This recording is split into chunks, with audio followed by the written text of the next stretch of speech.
열매가 성령의 열매라고 말씀을 드렸고, 그것은 사람의 노력이나 의지나 사람의 성품이 아닌, 같은 단어지만 같은 뜻을 품고 있지만 그것은 성령을 통해서만 주어지는 열매이다.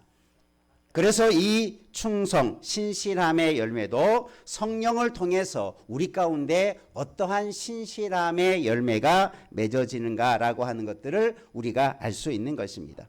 하나님에 대해서 우리가 양선에 대해서 말씀을 드렸었죠. 하나님은 선하신 분이다 이렇게 표현하지, 우리가 하나님은 착하신 분이다 하면 좀 어감이 이상하죠.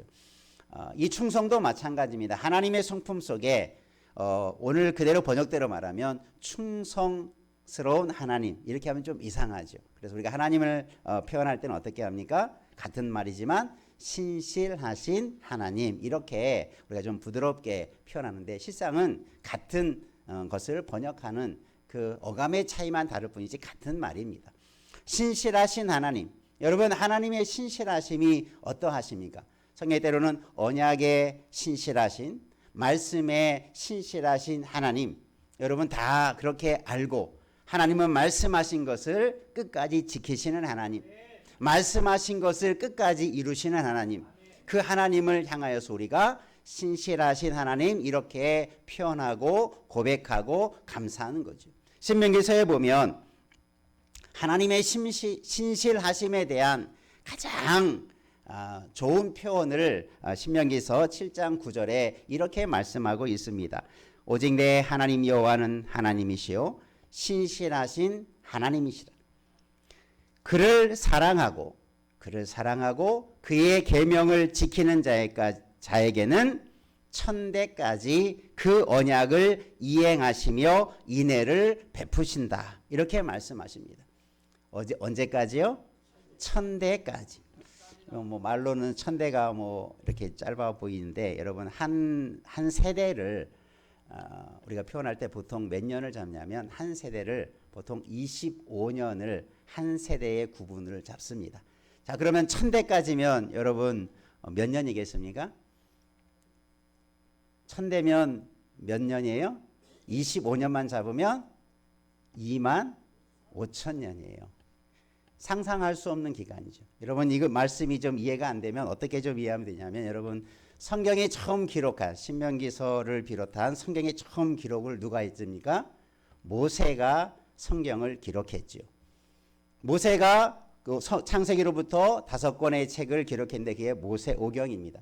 모세가 기록했던 성경이 처음 쓰여지고 하나님의 말씀이 사람들에게 들려지기 시작한 것을 기준으로만 삼는다면, 그 기간이 언제냐면 구약에 처음 성경이 기록될 때가 대략 BC 1500년경, 그리고 좀 길게 잡으면 그 앞에 어떤 인물들까지 포함하면 2000년 전에, 그러니까 BC 2000년 전에 성경이 처음 기록되어지고 하나님의 말씀이 임하였어요. 그리고 신약이 시작되고 신약의 시대가 이로부터 지금까지 우리는 얼마의 시간이 흘렀습니까? 2000년의 시간이 흘렀어요. 자, 그러면 지금 우리가 성경의 역사를 다 모세오경부터 지금까지의 역사를 다 합해도 몇 년입니까? 한 3000년이 좀 넘는 시간이죠. 그런데 하나님은 하나님의 말씀을 기록하시면서 내가 나를 사랑하고 내게 너희가 준 이 하나님의 말씀 계명을 지키는 자에게는 몇 대까지? 1000대까지 복을 주겠다. 우리가 성경의 역사가 불과 한 3000년 정도밖에 되지 않는데, 하나님은 그 말씀을 지키는 자에게 그 숫자적으로, 그냥 수치적으로 단순하게 계산해 봐도 언제까지 그 말씀을 하나님께서 지켜주시겠다? 2만 5천년 되는 데까지, 1000대까지 지켜주겠다. 물론 성경에서 1000대라는 의미는 그냥 어떤 산술적이고 수학적인 개념으로 1000년, 100년, 1000년 이 의미를 하는 게 아니고 가장 완전한, 그 가장 오랫동안을 의미하는 것입니다. 그래서 하나님은 하나님의 말씀을 지키는 자에게는 끝까지 내 이 약속을 지켜준다라고 하는 하나님의 말씀을 천대로 표현한 거예요. 지금도 숫자 조그마한데도 아직 그때가 이르지 못했어요. 그죠? 여러분 얼마나 하나님의 놀라운 약속이요. 하나님은 그만큼 신실하신 분이시다라는 것을 잘 표현한 것이 천대까지 내가 이 복을 주겠다. 여러분 이 복을 다 누리시기를 제 이름으로 축원합니다. 하나님의 신실하심은 그러하다는 거예요. 하나님이 2000년 전에 3000년 전에 기록한 말씀을 지키는 자에게 우리 생 다할 때까지 아니면 그 안에 주님이 다시 오실 수도 있을 것입니다. 주님이 오실 때까지 이 땅의 모든 일을 하나님은 그 믿음으로 하나님의 말씀을 지키는 자에게 그 복을 지켜주시고 말씀대로 이루겠다고 하신 것이 하나님의 신실하심을 잘 표현한 구절인 것입니다. 그만큼 하나님은 신실하시다라는 것이고 그 하나님의 신실하심을 신약 성경에는 주로 어떤 표현으로 쓰냐면 미쁘시다라는 표현이 종종 나옵니다. 하나님은 미쁘시니 우리가 그에게 죄를 사하면 그가 우리를 용서해 주신다. 하나님은 그런 믿을 만한 분이시니 내가 하나님께 모든 것을 맡기면 하나님이 그대로 이루어 주신다. 그래서 하나님은 미쁘시다는 말이 신약 성경에는 자주 반복됩니다.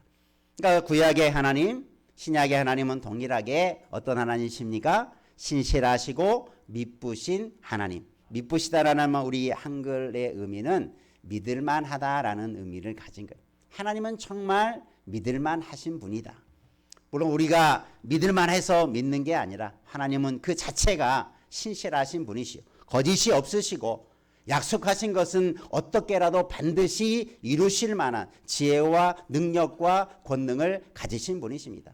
온 우주 만물을 그의 선하신 뜻대로 이룰 수 있는 분이 하나님의 능력이요 지혜입니다.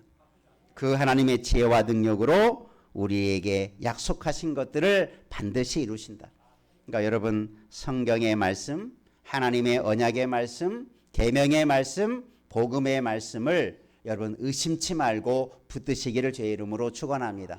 그러면 그 말씀 그대로 하나님은 이루시는 분이시고 약속하신 그대로 우리에게 성취되게 하실 분이 하나님이십니다. 그게 신실하신 하나님. 그런데 우리가 그 신실하심을 닮아서 우리에게 성령의 열매로 신실한 열매가 충성의 열매가 맺게 하신다. 얼마나 우리에게 은혜가 되어지는 열매입니까?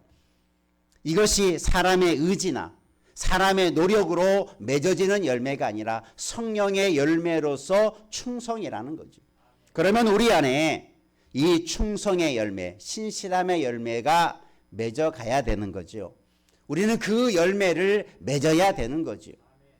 그러면 우리 자신을 한번 이제 돌아보며 나에게 왜 신실함이 충성스러움이 부족할까? 그게 보여지는 거죠.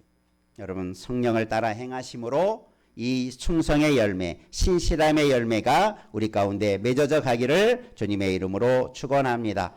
그래서 이것은 성령의 열매로서의 충성은 어떤 하나님의 성품으로부터 기인되어지는 것이고 그리스도의 성품을 닮아가는 것인데 어떤 상황이나 어떤 감정이나 어떤 외부의 환경에 의해서 흔들리지 않고 변함없이 나아가는 그런 성품이 충성, 신실함의 열매인 것입니다.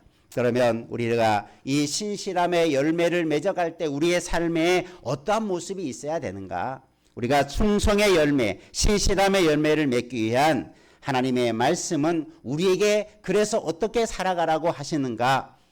그래서 그렇게 살아갈 때 우리에게 이런 열매가 맺게 될 줄로 믿습니다. 한번 첫 번째 따라 하십시다. 모든 일에 충성해야 합니다. 여러분 잘 아는 비유의 말씀이 마태복음 25장에 보면 달란트의 비유가 있죠. 5달란트, 2달란트, 1달란트를 다 나누어 주고 그들을 마지막 평가할 때에 누가 그 많은 것을 남겼느냐 혹은 누가 많은 것을 남기지 못했느냐 그것을 본 것이 아니고 하나님께서 두 사람으로 이 세 부류의 사람들을 달란트를 맡겨준 사람들을 두 가지로 평가를 하죠. 누가 착하고 충성된 종이었는가? 누가 악하고 게으른 종이었는가? 두 부류로 칭찬과 책망으로 그 사람들을 달란트 받은 사람들을 나누게 되지요. 그리고 그 사람들이 누가 많이 남겼는가? 누가 특별한 일을 많이 했는가? 그것이 기준이 아니고 그 충성되고 선한 사람, 칭찬하는 사람들에게 말할 때 주님께서 이렇게 그 부위에서 칭찬한 자들에 대해서 말합니다. 한번 따라합시다. 적은 일에 충성하였음에. 예, 여기서 중요한 것이 충성을 했는데 어떤 일에 충성을 했다고요? 적은 일에 충성했다. 여러분, 적은 일에 충성했다는 것은 여러 가지 큰 일도 있고 작은 일도 있고 뭐 위대한 일도 큰 일이 있는데 작은 것만 찾아서 충성했다는 말이 아니라 사람들은 그런 일에 충성을 잘 하지 않는데 사소하다고 그냥 대충 해버리는데 작은 일 하나까지 충성했던 사람이다. 이런 의미입니다. 이런 사람은 큰일, 중요한 일들도 다 충성하며 감당했겠죠. 사람들이 그냥 대충 해버리고 그런 일에 대해서 중요하게 생각지 않고 그런 작은 일이라고 무시해버릴 만한 일들까지도 이 칭찬받는 사람들은 충성했다는 거예요. 누가 보지 않아도, 누가 알아주지 않아도 야, 뭐 귀찮게 그런 일 해. 이런 거 안 해도 돼. 이렇게 넘어갈 만한 일도 그 일을 온 마음을 다해서 그 뜻을 다해서 변함없이 흔들림 없이 큰 일을 하든 작은 일을 하든 많은 일을 하든 적은 일을 하든 그게 중요한 게 아니고 내가 할 일을 어떤 것이든지 감당했던 사람, 그 사람이 적은 일에 충성한 사람의 모습이라는 거예요. 주님은 그것도 보신다는 사실이에요. 그러나 사람들의 마음은 어떤 상급, 칭찬에 대해서 말할 때 야, 이 사람 정말 큰일 했어. 정말 이 사람 많은 일 했어. 여러 사람이 할 수 없는 일 이 한 사람이 다 했어. 많은 사람들은 그런 것에 많은 사람들에게 포인트가 집중이 되지요. 그러나 하나님은 물론 그런 큰일 한 것도 귀하고 값지지만 하나님의 기준은 항상 크고 위대한 것에 관심이 있는 게 아니라 우리가 어떤 마음, 변함없는 마음으로 크든지 작든지 한결같은 마음으로 일하는 자를 주님께서 인정해 주신다는 겁니다. 우리 모두가 그런 마음을 갖기를 제 이름으로 축원합니다. 그래서 우리는 작은 일, 큰 일, 중요한 일, 뭐 중요하지 이렇게 나눌 필요가 없고 한번 옆에 분하고 다니시다. 맡겨준 일이라면 모든 일에 충성하십시다. 그게 바로 신실한 성령의 열매로서의 삶이 나타나는 거예요. 하나님께서 만약에 신실함이 없으셔서 그냥 하나님이 세상적인 관점으로 야, 저 사람은 뛰어난 사람이니까 저 사람에게만 잘해주고 가난하고 좀 별 볼볼 일 없고 나를 위해서 뭐 큰 일도 할 수 없는 사람처럼 보이는 사람은 외면해 버리고 버리셨다면 여러분 이 자리에 남아있는 사람이 어디에 있겠습니까? 하나님은 신실하셔서 우리의 외모나 환경이나 나의 능력이나 지능이나 내가 뛰어난 어떤 것을 보시지 않고 작은 것이지만 믿음으로 주를 섬기는 자, 겨자씨 같은 믿음을 가지고 주를 의지하는 자를 귀하게 보시고 우리에게 은혜와 사랑과 구원의 은총을 베풀어 주신 줄로 믿습니다. 하나님의 신실하심이 바로 거기에 있었던 거죠. 하는 그 하나님의 신실하심을 우리가 닮아 우리도 어떤 일이든 우리의 삶 가운데 그 신실함으로 나아가는 성령의 열매를 거두기를 주의 이름으로 축원합니다. 그래서 우리에게 뭐가 필요하냐면 사람은 그게 잘 안 돼요. 사람의 생각과 마음으로는 그런 신실함을 잘 유지할 수가 없어요. 그래서 우리는 누구의 도움이 필요한 거예요? 성령의 도움이 필요한 거예요. 성령의 은혜가 그래서 필요한 거예요.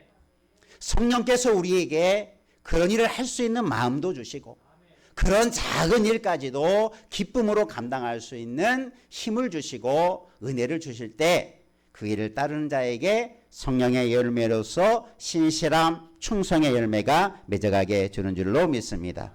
그래서 여러분 어떤 일이든 그런 일을 대할 때 하나님 성령께서 그 일을 내가 끝까지 잘 감당하도록 그런 은혜를 주시고 그래서 그런 열매를 맺어가도록 여러분 주를 의지하고 특별히 성령의 은혜를 의지함으로 주 앞에 나아가는 자 되기를 주님의 이름으로 축원합니다. 그래서 오늘 우리는 모든 일에 누가 알아주지 않아도 당장 나에게 어떤 유익이 없어도 그 같은 마음을 잃어버리지 말고 신실함으로 나아가는 하나님의 사람 그리스도의 성품을 닮은 자 되기를 주님의 이름으로 축원합니다. 그래서 성경에 보면 이처럼 성령의 열매를 가지고 충성하며 신실한 자에게 주어지는 은혜도 있게 되는 거죠. 여러분 이런 사람 되기를 바랍니다. 그리고 고린도전서 4장 2절에도 맡은 자들에게 구할 것 뭐라고 했습니까? 충성이다. 여러분 무엇을 맡았든지 충성할 수 있기를 바랍니다. 끝까지 사소한 일 하나까지라도 놓치지 말고 내가 주께 맡겨준 일이라면 하나님 나에게도 이런 충성스러운 마음, 충성스러운 태도, 그 신실함을 가지고 주의 일을 해달라고 할 수 있도록 해달라고 기도하며 그 열매를 거두는 자 되기를 주의 이름으로 축원합니다. 그럼 하나님이 얼마나 기뻐하시겠습니까? 야, 자 적은 말씀 하나, 작은 말씀 하나까지라도 지키려고 하는구나. 주목하지 않는 말씀 하나라도 지키려고 몸부림치고 있구나. 맡겨주신 직분과 사명들을 내가 어떻게든지 감당하려고 신실하게 살아가려고 하는구나. 하나님이 그 심령에게 얼마나 은혜를 주시겠습니까? 또 그렇게 되도록 얼마나 하나님이 도와주시겠습니까? 그 하나님의 주시는 약속을 붙들고 나아갈 때 언제까지 하나님이 은혜를 베푸신다고요? 천대까지 베푸신 은혜가 있기를 주님의 이름으로 축복합니다. 두 번째 한번 따라합시다. 죽도록 충성해야 합니다. 네, 죽도록 충성하라. 우리가 요한계시록에 보면 아시아 7교회에 관한 종말의 때에 있을 교회들을 예표하는 교회들입니다. 마지막 때에 교회들이 이런 칭찬, 저런 책망, 또 책망만 받는 경우도 있고 칭찬만 받는 경우도 있고 칭찬과 책망이 있는 7교회의 모습을 이렇게 상징적으로 저 터키 지역에 있는 투르키 지역에 있는 아시아 7교회를 이렇게 설명해 가면서 이 서머나 교회에 주신 말씀 중에 어떤 말씀이 있냐면 죽도록 충성하라. 그런데 이 죽도록 충성하라 말의 의미도 우리가 잘 이해할 필요가 있어. 죽도록 충성하라는 말이 야, 내가 뼈가 부서지도록 내 목숨을 다해서 충성하라 라는 의미가 아니에요. 많은 사람들이 이것을 오해해요. 야, 우리가 교회를 할 때 내 뼈가 으스러지더라도 내가 주의 일을 내가 그렇게 죽기까지 내 몸을 온 몸을 다 불살라서 내가 주의 일을 해야지. 그 의미로 죽도록 충성하라라는 말이 아닌 거예요. 여기에는 그와 더 다른 의미가 담겨져 있어요. 여러분 이 말의 의미를 알아야 돼요. 왜냐하면 이 말을 준 이유가 뭐냐면 이 서머나 교회, 물론 초대교회 많은 교회들이 다 그런 환경 속에 있었어요. 온갖 핍박이 있고 예수 믿는 것에 대한 많은 도전이 있고 예수 믿는다라고 하는 것이 그 시대 속에서 얼마나 고난과 역경과 핍박이 때로는 순교를 해야 될 만한 많은 믿음을 지키는 그 길 가운데 위험이 도사리고 있었어요. 온갖 환란이 기다리고 있었어요.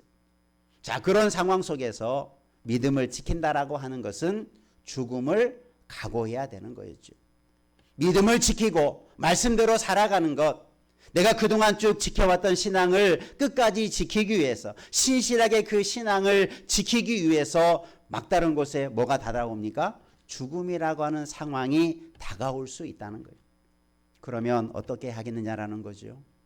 여러분 믿음 지키고 평안할 때 좋을 때 너 환경이 좋을 때 참 믿음 지키는 것은 참 쉬워 보입니다.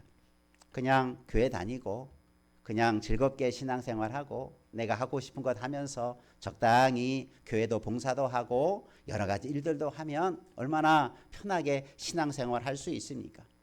그런데 상황이 바뀌고 환경이 바뀌어서 이제 그런 신앙이 아닌 내 신앙을 지키기 위해서 때로는 위험이 다가오고 핍박이 다가오고 믿음 생활하는데 그것을 방해하고 하지 못하도록 하는 환경 가운데 들어와 됐을 때에 우리는 변함없이 신실하게 그 믿음을 지켜갈 수 있느냐.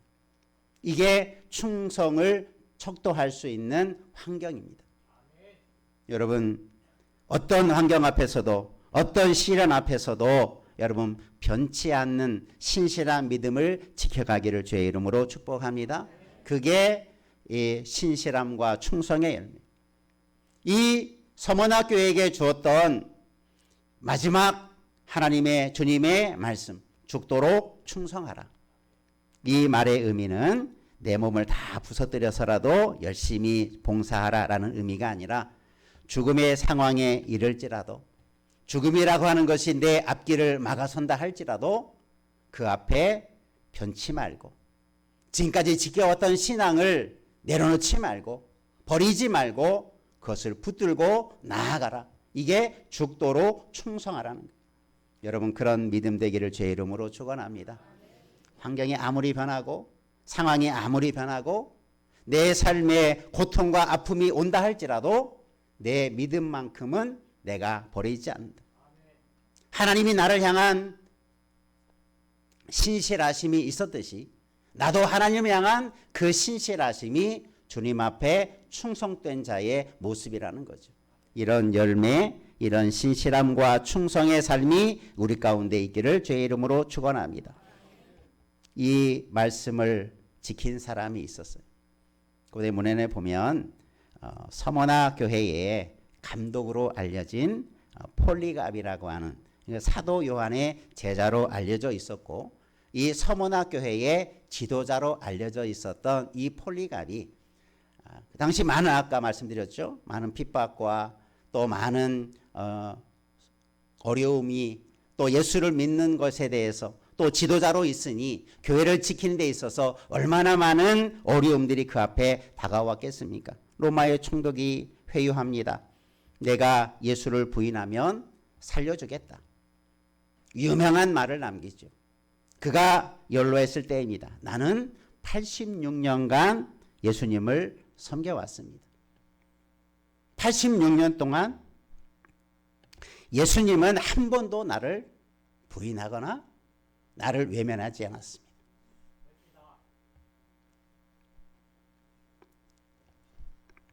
그런데 그토록 나를 사랑하셨던 예수님을 내가 어떻게 부인할 수 있겠느냐. 이게 폴리갑의 마지막 고백이었습니다. 그리고 이 고백을 끝으로 그는 화형을 당했습니다. 이게 충성된 사람의 모습이었습니다. 우리가 말씀은 참 좋은 말씀은 참 아멘으로 잘 화답하죠. 복받으라 하면 아멘 소리가 더 커지죠. 그런데 죽어라 하면 죽음의 자리에 이르라 하면 많은 사람들이 겁을 내고 외면하고 그 말씀 앞에 서지 못하고 외면하고 말씀을 버려버리고 그 신실함마저도 내팽겨 쳐버리고 자기의 살 길을 향해 가는 사람. 조금 힘들다고 뭐 믿음이 대수냐 살고 보자 이런 태도로 신앙의 삶을 살아간다면 어찌 그 속에 충성의 열매가 맺어지겠습니까? 우리 모두 우리의 모습을 돌아보고 말로는 내가 충성한다 찬양도 하고 고백도 하고 다짐도 했지만 실제 삶 속에서 내 삶이 그렇게 신실하게 살아왔는가? 내가 주님을 향하여서 부끄러움 없이 나는 변함없는 신앙을 지키려고 몸부림치며 이 폴리갑 감독처럼 내가 죽음이 온다 할지라도 나는 이 신실함을 버리지 않겠습니다. 이런 믿음을 가지고 살아가는 이 시대의 성령의 사람, 성령의 열매를 맺는 우리 모두 되기를 주님의 이름으로 축복합니다. 하나님은 그런 자에게 은혜를 더 주실 것입니다. 이 세상에서 누릴 수 없는 하늘의 신령한 큰 은혜와 상급도 주실 줄로 믿습니다. 이 땅의 것을 두려워하지 마시고 이 땅의 조그만한 고난과 역경이 하늘의 영광과 하늘의 기쁨과 그 하늘의 놀라운 것들과 비교할 수 없는 은혜가 있음을 꼭 기억하시고 여러분 변함없는 신앙 가지고 주님을 섬기는 충성스러운 이 시대의 하나님의 사람으로 나아가고 그런 열매가 있기를 주님의 이름으로 축복합니다. 기도하겠습니다. 살아계신 아버지 하나님, 우리는 참 믿음이 있노라 하면서도 충성하며 살겠노라 다짐하고 고백하면서도 뒤돌아보면 내 그 조그만 편안함 때문에 내 그 조그만 자존심 때문에 때로는 내 조그만 안위 때문에 주님을 외면하고 말씀의 길에서 멀어져 가고 말씀을 붙들지 못하고 살아왔던 우리의 신실하지 못하고 충성스럽지 못한 모습들을 주께 회개하며 고백합니다. 우리의 잘못을 용서해 주시고 이후로 더 충성하는 자 되게 하여 주옵소서. 우리의 힘으로 감당할 수 없으니 성령께서 우리를 감동해 주시고 인도해 주셔서 이런 성령의 열매를 맺는 우리 모두 되게 하여 주셔서 주님 앞에 섰을 때 착하고 충성했다. 작은 일까지 죽기까지 충성했노라. 인정과 상급과 칭찬받는 우리 모두 되기를 간절히 소망합니다. 주여 이끌어 주옵소서. 예수님 이름으로 기도하옵나이다. 아멘. 찬송하